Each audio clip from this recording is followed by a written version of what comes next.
Once inside a phalanx, or pike square, attackers could choose from a grisly range of hardware to butcher their opponents. But first, they had to get past the pikes, face to face, steel to steel.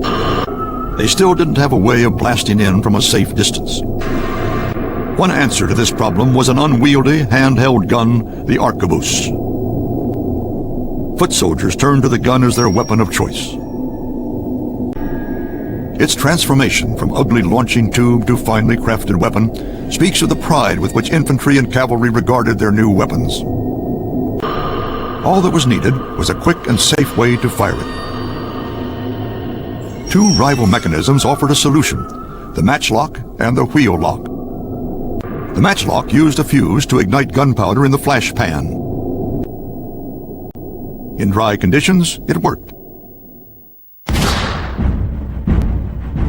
Simpler but more expensive was the wheel lock. It used new clockwork technology to strike a spark from a small piece of iron pyrite.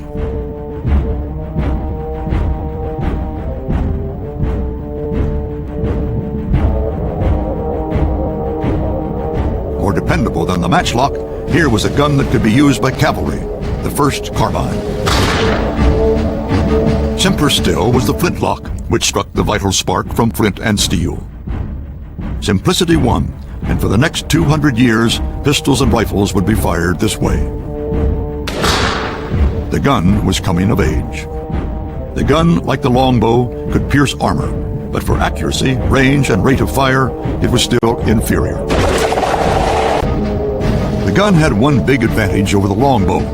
The skill and sheer strength needed to draw a bow demanded years of daily practice. A gunner could be trained in weeks. Rapid volley required tight coordination in the heat of battle if muskets were to fire at the same time. Musketeers drilled hard.